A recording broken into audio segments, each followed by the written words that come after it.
We have the man behind the music of Winnie the Pooh, Blood and Honey, Mr. Andrew Scott Bell.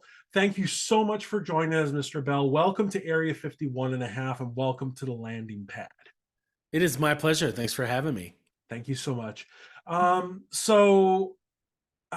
we went on the air here, I did mention I rewatched the film last night, just to get a better feel for the score. And man, it's a killer score. It really is. It Thank you. works. I It guess works. pun intended, huh? Yeah, exactly. It works so well for the movie. Very intense, and it had some elements that were. I kind of felt like it was you were taking a score for a children's movie and twisting it, Yeah. really twisting it, because there's like those playful little piano bits and chords and whatnot, and then it Yeah. just goes right into dun dun, like the really heavy stuff. And I thought that was so amazing. Yeah, thank you. That we kind of talked about that, like first of all, staying far away from anything Disney related. So Yeah. we just kind of Reese and I, the director and I, just kind of talked a little bit about like what if we were making our, for the opening animation specifically, like what if we were making our own Winnie the Pooh story? What kind of musical, what kind of fantasy elements would we write?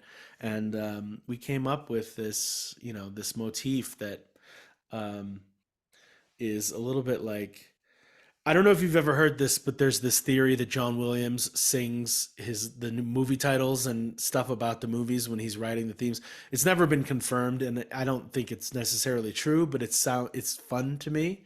Like Star Wars, these are the Star Wars, or da da da da da Superman. Like that Yeah. Superman theme sounds like the way that somebody would pronounce the syllables Superman. Yeah. Superman. Da da da da da da. So I've always wanted to do that, and we kind of did that a little bit with Winnie the Pooh. We did a Winnie the Pooh. Here it is right here. Oh no. Here it is right here. I lied to you twice. It's coming right here. Right here.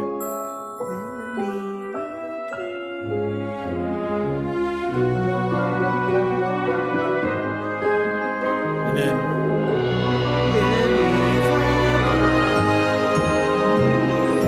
so I had a lot of fun with that, and then it just twisting it in like darker scenes, like in low choir, for example, with low strings.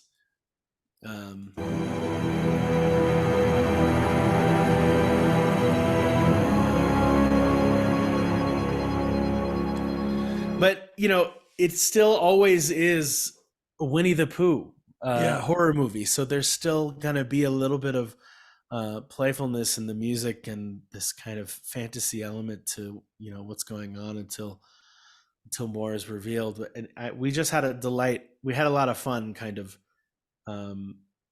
obviously playing to the horror of the film. It's like you said, it's a big gore fest, Yeah. and that's super fun. These big, huge orchestral hits and stuff like that. Uh, but not forgetting that this is like, in a really messed up way, a relationship between Christopher and Pooh. Yeah. Even though we don't get to explore that as much in this one, we're definitely diving more into that in the sequel. So Well, and that's kind of the thing, and that's why it fits so well with your score, because there is that conflict between childhood and the trauma of adulthood, and that's where the more fantastical part of your score kind of mars with the more horrifying part of your score. right. It's really interesting. I really really love that kind of thing. Thank Um, you. Thank you. one of the bits that really made me go, oh wow, was the blood Christopher Robin's blood shower scene with the chanting that your music was Oh doing. yeah. Yeah, thank you. Let me find that. That is called. That one is on the soundtrack called "Silly Old Bear," I think. You're If you're kidding talking me. about. Here.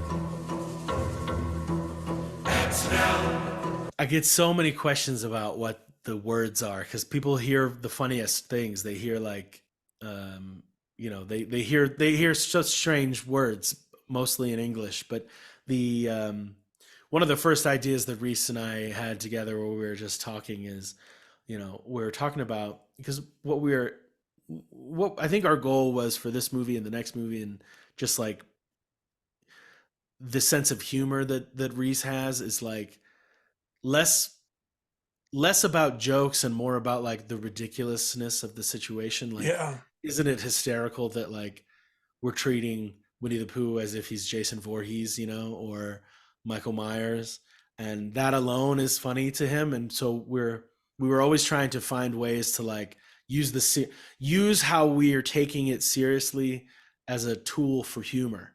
And I think a lot of people confuse that as like we were making a serious movie, but we were actually making, it seemed obvious to me and everyone working on it that we were making a serious play at the subject matter in an attempt to be funny through that seriousness. Yeah. And there's nothing more serious to me in a film score than when like a giant choir is like chanting Latin.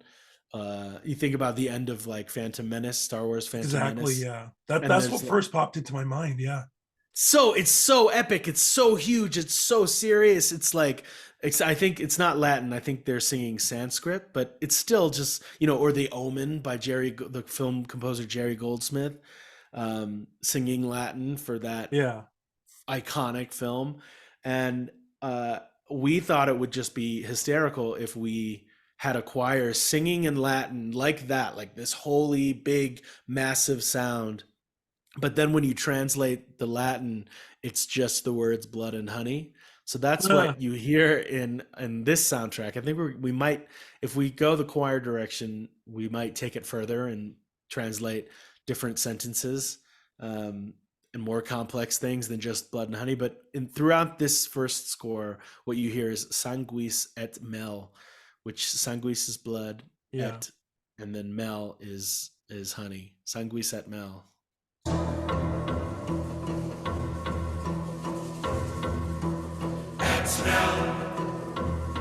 And that's actually me singing like Oh, 24 different times, because we didn't have the first thing that Reese said to me when I said, I'd love to have a choir doing this, wouldn't that be hysterical? He said that'd be funny, but it sounds expensive. And I said, oh, I'll just do it myself. So it's me. Every time you hear a choir in this movie, it's me singing and layering myself, making slightly different voice versions of my voice so that they sound like other people, and then layering them together like 24 times to make this male, this kind of almost Russian men's choir. You know. that's amazing. That Thank you. I didn't even pick up on that. That is really cool that you did that. Really cool that you Thank could you. do that. Now Winnie the Pooh Blood and Honey it is a unique property. It's a unique idea. Um, how did you get involved in the production? Were you friends with the director? Like what? How did you wind up involved? Yeah, that's a great question. Thank you. I've just a little preface before I go in. Like, I live in Los Angeles, and everybody else lives in the UK. And in Los Angeles, there's a phrase that says like Hollywood is the biggest small town in America, and that just means that like everybody eventually knows somebody who knows somebody, and everybody's Right. connected, and your reputation is your most important thing, and it kind of gets that across.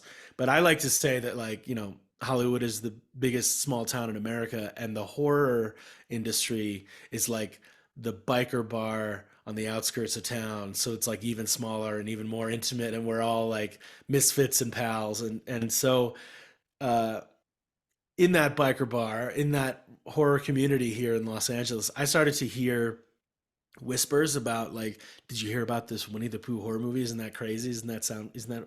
And I just thought that sounded so fun, and so bombastic and so off the wall that it would be a blast to work on. So I looked up uh, the film on IMDb. This is like the day that it was starting to trend or something on Twitter, like maybe May, I think, or something. Yeah. May of last year, Yeah. 2022. And so I looked up on IMDb and I found the director and I found Reese on Instagram, where because it was like just starting to go viral, he was getting like the nastiest. He was getting all trolls and anger, not yet support. Right? I Some I people, remember I remember when the news of this movie came out and people were angry over it. oh, they're But still yeah. angry. Yeah. It's awful. I mean, I much less than most, I think. I've gotten a few, but Reese gets several death threats like constant, Oh, that's every week disgusting. or every month. It's terrible. But he's the type of person who kind of like laughs it off. Yeah. Well, that's You know, good. yeah, he has to, I think. But he was getting these comments on his post about it, I think, that was like, "You're ruining my childhood, and how dare you do this to a character that's ruining my childhood?" And he just kind of was screenshotting the comments and adding them to his Instagram story, and saying, and there's one thing he said, like he like wrote the text like, "That's what I'm trying to do, is ruin all 7 billion children's childhoods or whatever, something like that. That's my goal, is to ruin every childhood in the world or whatever." And I thought that was so funny. So I responded to, you can reply to Instagram stories. I replied to his story and I said, "Can I help you with that?" And with a like a violin emoji or something. And he thought that was funny. Um, but then much later, I found out that, just a couple of weeks later or whatever, uh, it might have even been the next week or something, the next couple of days. A friend of mine who I know from LA, because he bounces back between London and Los Angeles, messaged me on Instagram and he said, "Hey, are you going to do the Winnie the Pooh?" And I was like, how did how did you know?" And it was Vince Knight, the cinematographer. He was saying, "Well, I filmed that movie, so I know Reese." So apparently, he also put in a good word for me with Reese, but I didn't know that Vince had worked on it. You know, he wasn't listed on the IMDb yet at that point. It was just like the Reese and Scott names and stuff like that. But that's how I came involved. A little bit of like a bold, reach out, just kind of blind sending a humorous, not like, "Hey, will you hire me?" but like a funny way to say like, "Let me help you ruin childhoods." And then a word of like, thumbs up from Vince, I think, went a long way to Reese to say, "All right, I trust Vince that this is the guy." So And there's an important lesson there to take a chance and reach out to someone, because you never know. You might wind up interviewing them on a podcast at some point. all right, I Yeah. absolutely. I think well, first of all, like I've just always operated my career that way, and when you do so with like, in a playful way, when you do so, and I guess when you reach out to somebody and you say, for at least I'm speaking to like composers, when you reach out Yeah. to somebody and you say, "Will you hire me?" Or they get so many messages from so many people, and so often they're like, you know, "I'd love to work with you," and it's just kind of, when you see the same types of messages over and over again, they kind of just blend all together.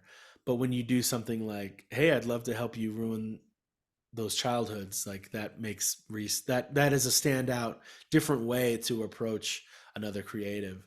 Um, and then the other thing I think I've always kept in mind, that I think it seems like you do as well, which is that at some point, all these apps, Facebook, Instagram, TikTok, all of them, I mean, I guess TikTok is pretty new, but Yeah. Twitter, all these apps like rebranded themselves from what they originally said they started out to be, which was Hmm. social networks.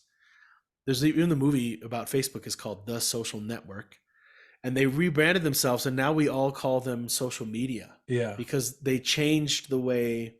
They now want to be a place where people make content for other people to consume. They want every Yeah. single user to think of ourselves as a TV channel, our own individual TV channel, putting out humorous content for our friends and family and just strangers to consume.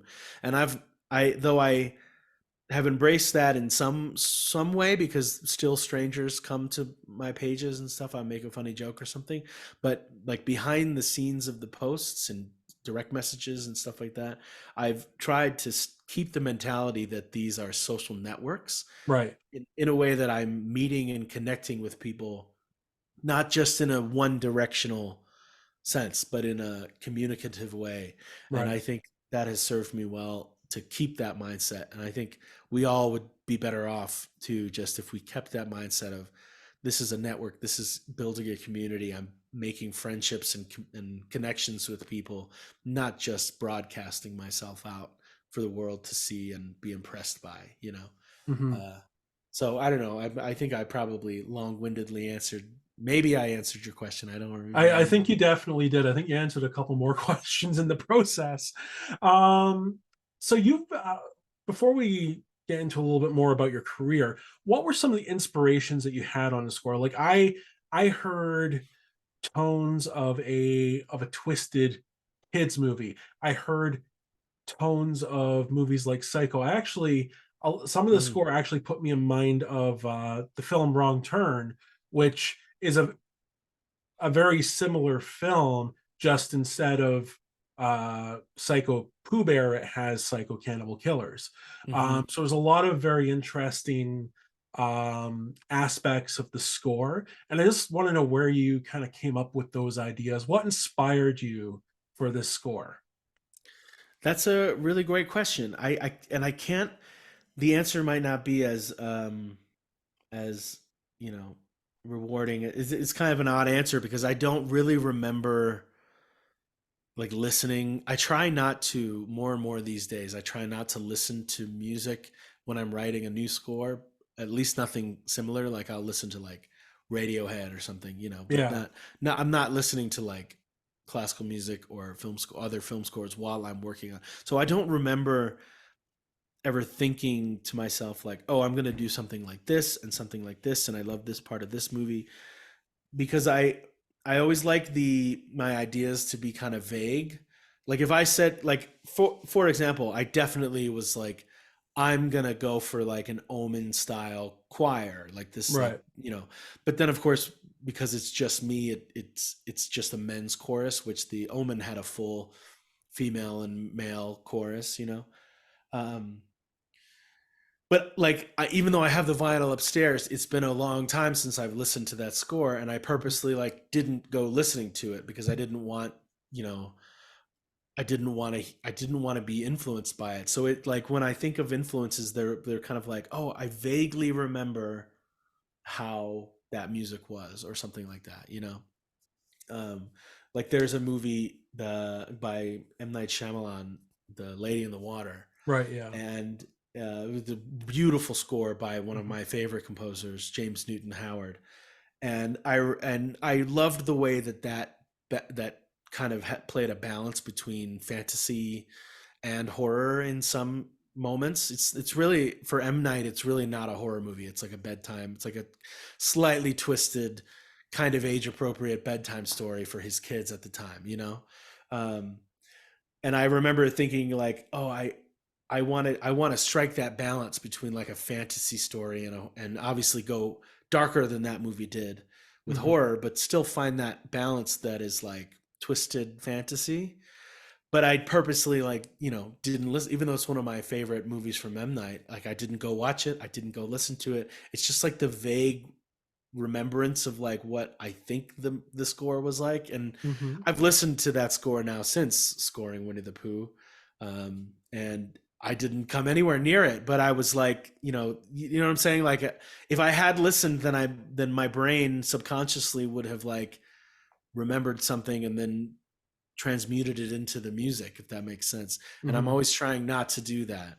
Um, so yeah, I think I was more influenced and more inspired by just the ideas and the conversations that I was having with Reese and other crew members, like the sound designer Ryan, um, and just I think that us as human beings that we have our entire life's experience, and not just the things that we've experienced, but like the music we've listened to, the artists that we admire, and all of those things like kind of stay inside of us for our entire lives, like a pressure cooker, like a crock pot.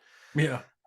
So if when I listen back to the score, there are times where I'm like, oh, I can tell, not consciously, but I can tell that I've been heavily influenced by James Horner's brass writing, for example, or like John Williams' woodwinds runs, and they're all kind of like a recipe of different foods like inside my music, but nothing like specifically that I was reaching for. You know what I'm saying?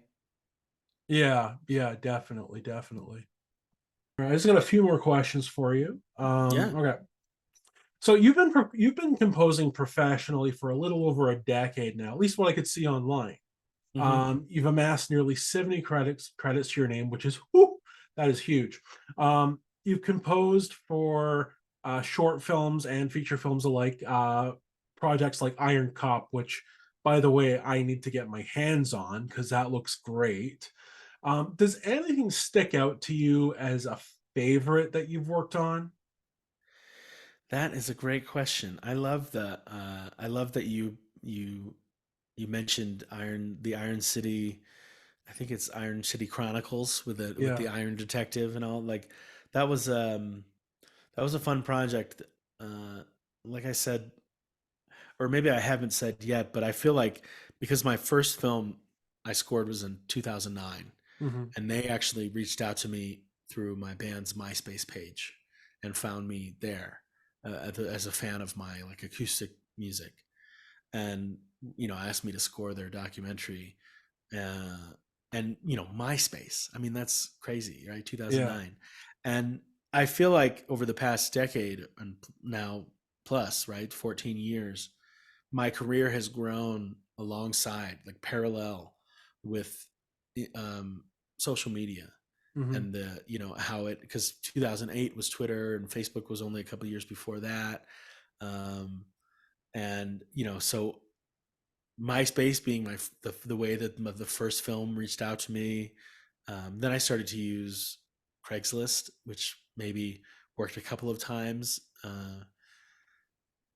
Really, it was kind of a crapshoot, because most Craigslist postings that I were finding at the time in like 2010 were for actors. So I would have to preface the email like, "I'm not an actor, but I'm a composer. If you're looking for that as well," and nobody would get back to me. Some people got back to me, and then I was using after Craigslist came kind of like the crowdfunding boom, starting with Kickstarter and Indiegogo in like Hmm. 2012, 13 or so, 11, 12, 13. And that's what I was using primarily to find work then.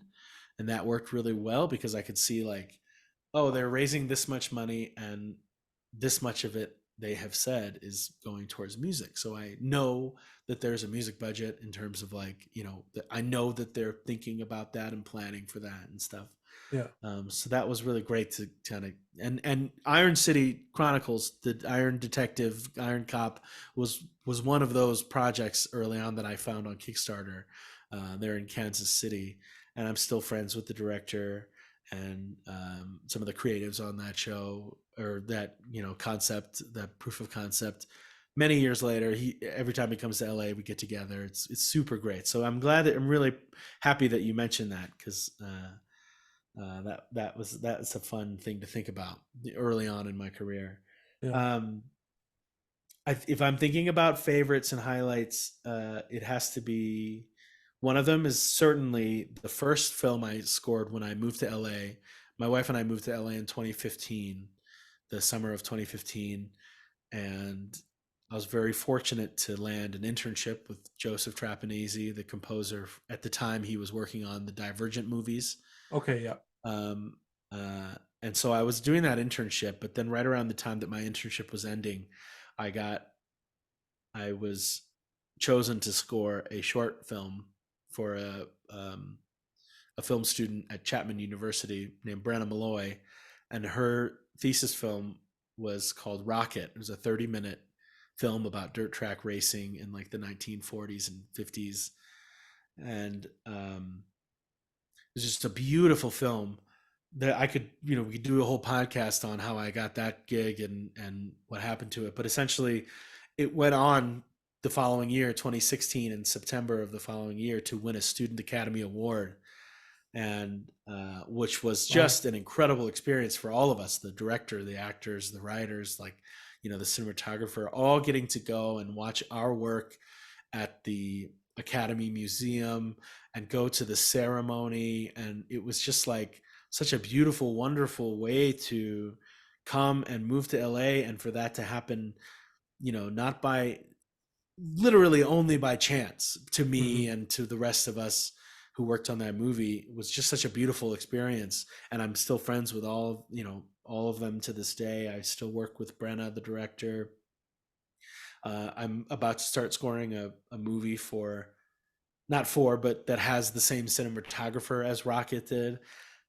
We have all grown from that experience in our careers, separately, but getting to work with each other every once in a while again. Excuse me, I'm coming off of a cold, so I'm sorry for the cough. It's okay. And then the other highlight, I think, just a personal highlight for me, like one that I'm really proud of.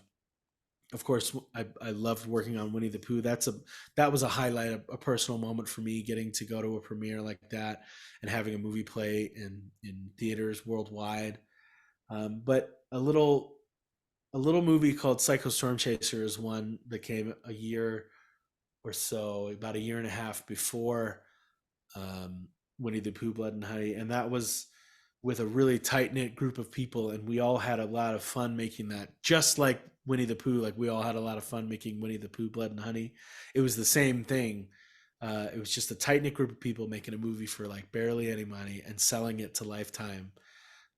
And that was so much fun that we recently just did it again, um, on a movie called Tenants. It's a horror anthology where it takes place in all the same building, and each segment is a different apartment in the same building.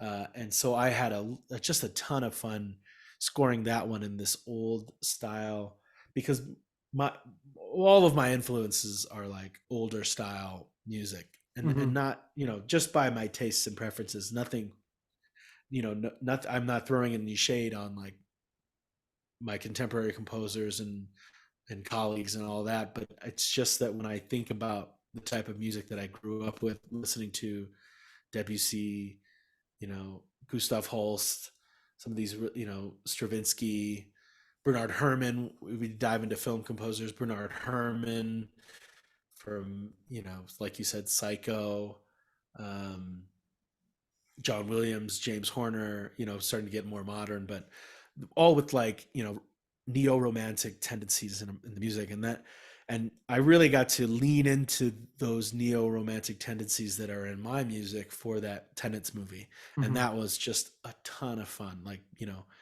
big brassy kind of classic horror sounds for jump scares, which I think, like, Scream movies do really well. Hmm. um, so that's a recent highlight for me. I was like, a recent highlight for me to work on that movie Tenants, and I can't wait to release the soundtrack. I'm really proud of it. It's going to be like, it's one of those movies where I'm like, how can I pick? It's going to be like 35 tracks. How can I pick which ones to use? Yeah, that's fair. That's fair. Um, Now, just one thing I wanted to ask: do you also get to procure the soundtrack, like the music that's made by like the different bands on the soundtrack? Um, that's a really interesting question, especially not typically, but on Winnie the Pooh, Blood and Honey, there was a little bit of that, mostly just because we needed a scene. Not Reese and Scott are friends with the singer songwriter producer. I'm blanking on her name, or how they go by artistically. I can't remember, but they did like two songs in the movie. One of them is like "Honey, honey, honey," and that makes like Pooh like turn his head because he hears the word "honey," and Yeah, then uh, um, he finds the woman in the hot tub. yeah. Um, but so there are a couple of songs like that I didn't pick, but there's one in the scene where the couple get into their room again. I certainly remember I don't remember the character's name, but Amber and um, Danielle Yeah. together, they go into the room together, and there's music playing, and there's like rose petals on the bed and stuff. Yeah. And that music playing in the background is from a band I used to be in like 2011. Excuse me, I'm so sorry. It's okay. Called "What Looks Like Crazy," and we used an acoustic version of one of our songs, which was fun because DJ, the lead singer who wrote that song, is a big horror fan, and so he got to bring all his friends Yeah, to the theater, and they all like yelled when that scene came on, like, "Oh, it looks like crazy." that's awesome. So yeah, I don't normally get to choose to be part of the choosing of like the songs in the movie that aren't score. Yeah. So yeah, but that one time was fun to say like, hey, I have an idea for this scene, and we can have the rights to it very easily, and um, if you guys think it works, I think it works, and everybody was on board with it. So Yeah. Yeah. And it really did work for that scene.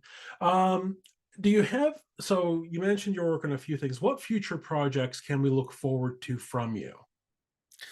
yeah, I think Tenants is the one I just mentioned. Yep. That one is going to come in. I don't, they're still working out the details of distribution. I don't know where it's going to go, but I know that it'll be available. They're release and like VO. They're trying to get all the VOD and streaming, all that stuff nailed down. Like there's a whole timeline for movies these days. Excuse me, where they go, you know, like VOD and then streaming the next year, and then Blu-ray, all Yeah. that, whatever.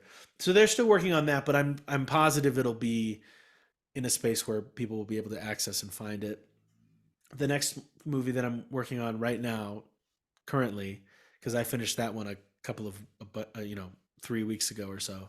Mhm. Uh, the one I'm working on now is called Candlewood, and I'm not sure where that is going, but it's a similar thing. I'm sure it'll have a distribution deal like Amazon Prime or something like that.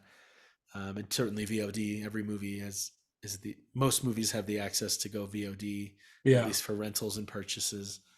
And then next after that movie, and kind of at the same time as that movie, they kind of overlap a little bit because I'm starting the next one soon. Is a movie called Hell Hath No Fury, and that's the one that Nick Ramsey, the cinematographer from Rocket, also filmed. This movie Hell Hath No Fury, and I'm not, I can't, I'm not going to go into detail of like the plot Mhm. and stuff like that, but it's a really beautifully shot film, and it's very, very interesting, kind of twists and turns as you're watching it.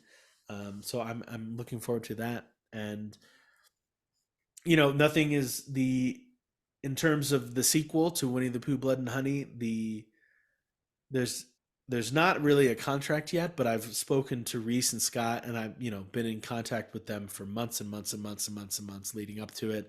I've read all the script versions, and I've been watching clips that they send me, and I've seen just about half the movie by now.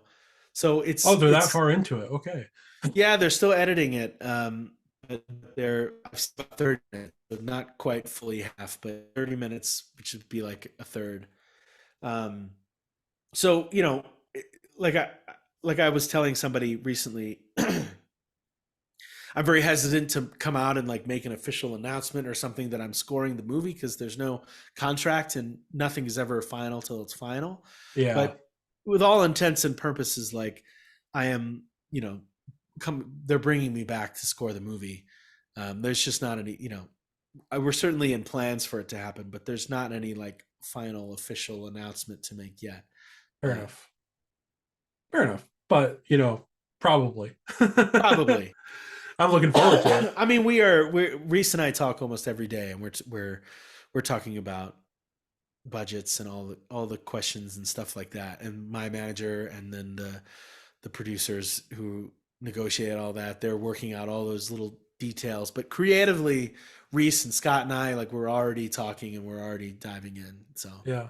Well, I saw the movie. The first movie made 5 million, $100,000 budget, which is that's awesome. it's even Um, like, I mean, the numbers that I know that I know that it has been vastly reported that it's 100,000, but what's missing is that it's like the reporting is that it's under 100,000, and actually mhm. like they made this movie for like 50,000 or 30,000. It's Oh, like something. So they made the first one for so cheap, and it actually, because of they stopped counting the box office after, like, because they only count box office for a certain amount of weeks after release. and this movie in a lot of territories only had like a 1 day release. Yeah. So, but then it came out in February of 2023, but then Yep. in like July it was still in theaters in Japan or something like that, and select um, countries around the world were getting it like later, you know. So the total box office is, I don't even know. It's crazy. It's like over 7 million or something. Yeah. But What yeah, one? I've seen it reported that it was five something million. But Yeah. from what I know from the guys, it's like, seven something, almost eight, Well, which is crazy. one of the things I've learned is in Japan they will watch some of the strangest Western films and consider that to be a masterpiece. Like from John Migliore, who we interviewed previously, his the Ouija Shark movies are massive over there, Hmm. and it's like okay, have at them, guys. They All it's all yours, but they loved a movie in Japan. They made their own poster just for. I mean, a lot of places, a lot of yeah, countries will like tweak a poster and obviously translate the poster, but they made their own poster with like half of Pooh's face. I need a copy of it. It's so cool. It's like, it's going to be a collector's item one day because it's like the Japanese poster of this obscure horror movie. Um, but and the theaters that were playing it made their own little Winnie the Pooh face cookies and stuff. oh Like it wow, was, they really really loved it. I know that in America and in the UK and places like that, I had kind of mixed reviews where it was like the audience score is like 50%, which is very divisive. Like that means either like people loved it or they hated it, right? But in other countries like Japan and Mexico, it was like received so well. Like people just loved it, yeah. and I don't know what it is about. I don't know what I don't know like what I don't know. I don't know what it is, but they loved it, and I'm grateful that they loved it. We had the premiere in Mexico City, and it was just so much fun. It was just so much fun. So That's awesome. I think there's an entire conversation about the relationship of a beloved pop culture character with the West and their reaction to it being used in a way that's not expected. right, I But think that might be true. Yeah. yeah, but yeah, I think the West is very precious about certain things. That nostalgia, with the nostalgia, they're attached to Winnie the Pooh yeah, in some precious way. Um, yeah, but I also think that at least American audiences can be a little harsher because they are conditioned to see these mega $1 million, super huge budget movies in theaters, uh-huh, and they're not used to they're not used to seeing and therefore finding appreciation in, or ways to appreciate, like lower budget B movie slashers that don't come to theaters very often. yeah. And um, and that's kind of it for me as well. Like I'm used to watching projects from Fullman Productions, from Trauma, and this is well and truly above what any of those production companies can do. So there is that. So right. seeing something Well, that thank you. again is just Winnie the Pooh, but it's a splatter film, again unique, but it's not something I'm averse to because I just think it's fun. Yeah, And as long as I find it entertaining, I'm good with it.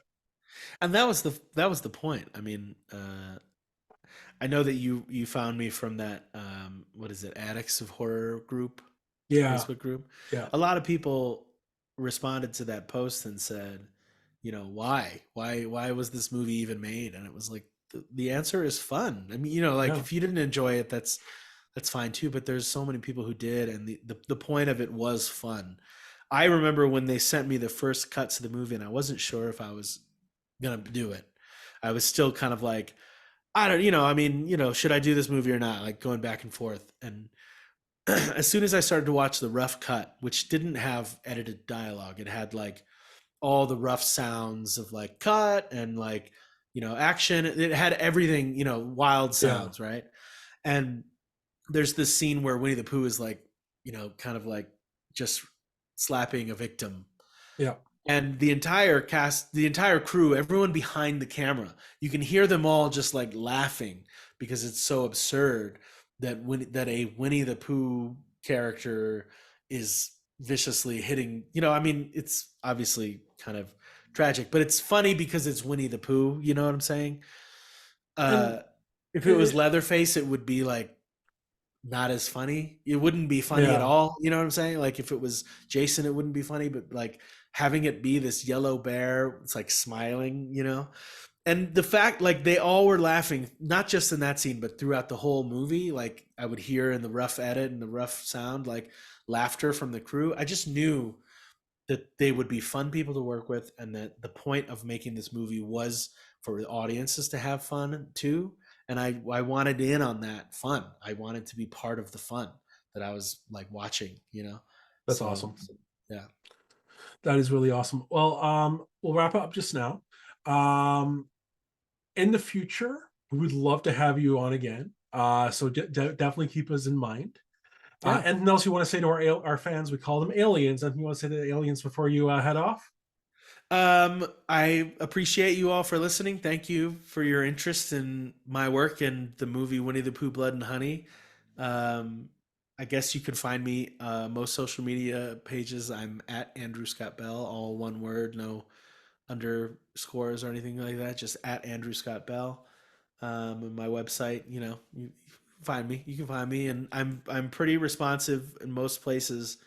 I guess I'm most responsive on Instagram to direct messages and stuff like that. So feel free to reach out. I love meeting people who appreciate my work, and I really love meeting people who enjoy Winnie the Pooh. This has been a delight of my career to have a movie that has gone this wide, Mhm. and mostly because I get to meet so many excited and other creative people who enjoy the same similar types of movies and things that I enjoy. So definitely reach out because that has been a highlight of my career the past year. Awesome. Well, thank you for joining us on the landing pad in Area 51 and a half. You got it. This is my pleasure. Thank you. Take care. Have a good one.